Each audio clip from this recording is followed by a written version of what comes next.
Obviously, there are two different diplomatic initiatives underway. The African Union's got a roadmap for a ceasefire and dialogue, and then NATO members have a contact group meeting in Qatar currently underway, also speaking to the opposition in Libya for a possible post-Qaddafi dispensation. Which one do you think is the best approach? Lerato, there is no one single process to it. The Libyan conflict is very complex, and so all approaches, they will all help to complement each other. Indeed, there's no one actor, no one strategy. I mean, the African Union is talking ceasefire, political reforms and dialogue. They're really not saying exit strategy for Mr. Gaddafi. They're falling short of actually making that kind of conclusive arrangement for the Libyan situation. Is the African Union compromised? This is not new. We have seen it before. The African Union, through its regional economic arrangements, has failed to come up with effective exit strategies in situations where such stalemates have existed. Look at the Zimbabwean situation, the Ivory Coast, the Madagascar. There are many areas where the African Union has failed to come up with. But going back to the Libyan situation, particularly and specifically, are they compromised? Because we know that Libya, through the auspices of Colonel Qaddafi, has been one of the top 5 financiers of the African Union.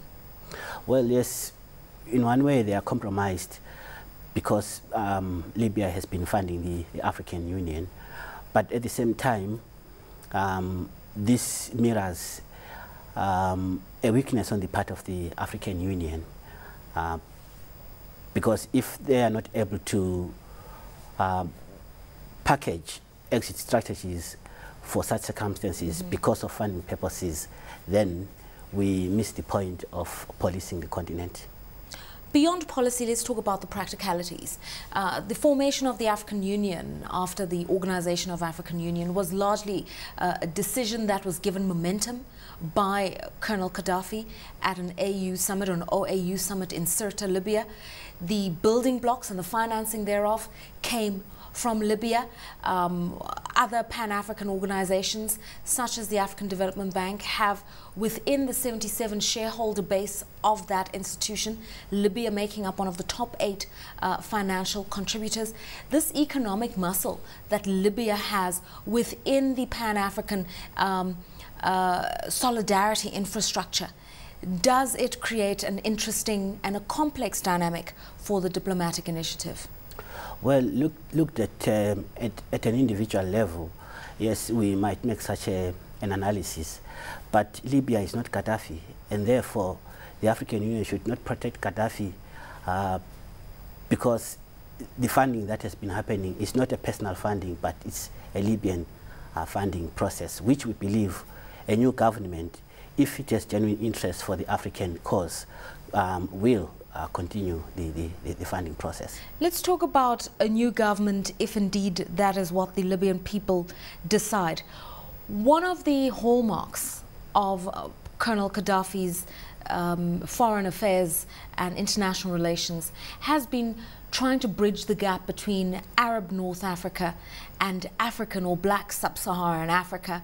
He has championed the idea of a United States for Africa with a common currency, and even prior to the African Union, he was very supportive of sub-Saharan African liberation movements. Many of them have received military training and political support from the Libyan state under Colonel Qaddafi.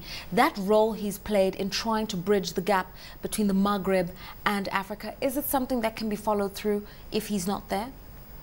Yes, this has been there in the books during the time of the Casablanca and the Monrovia conflict. When the OAU was formed, there were these challenges and there were these dreams of a united Africa and a peaceful Africa.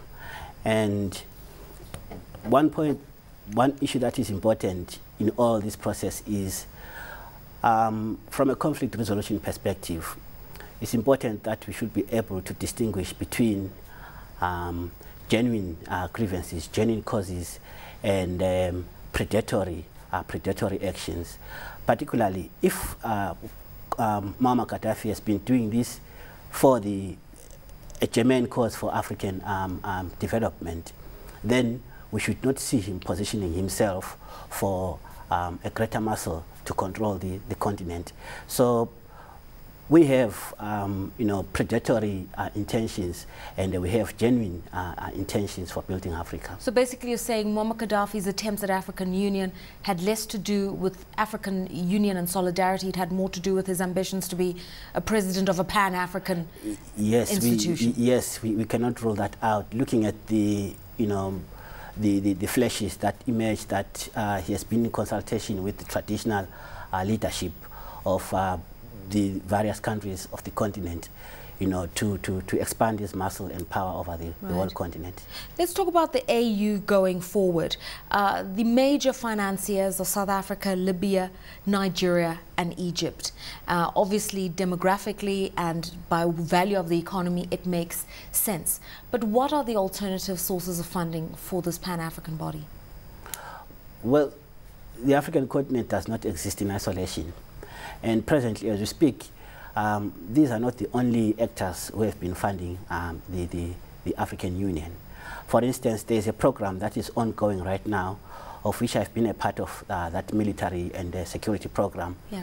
The British are funding the South African military in view of expanding not only the South African military, but the African executive military personnel who are undergoing some training here at the South African National War College, funded partly by the British government.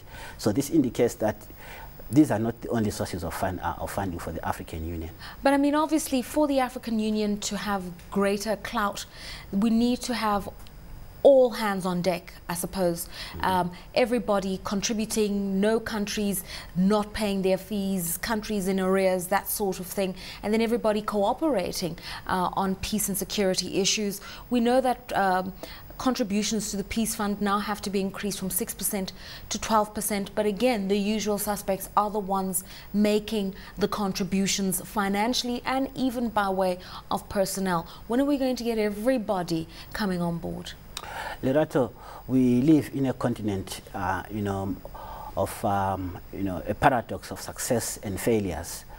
We have this genuine vision for a united and successful Africa. At the same time, we have this crop of leadership that has a different approach to it in terms of advancing and moving communities towards just peace. And indeed, it takes all stakeholders to come together and, we have concerted efforts towards a united Africa.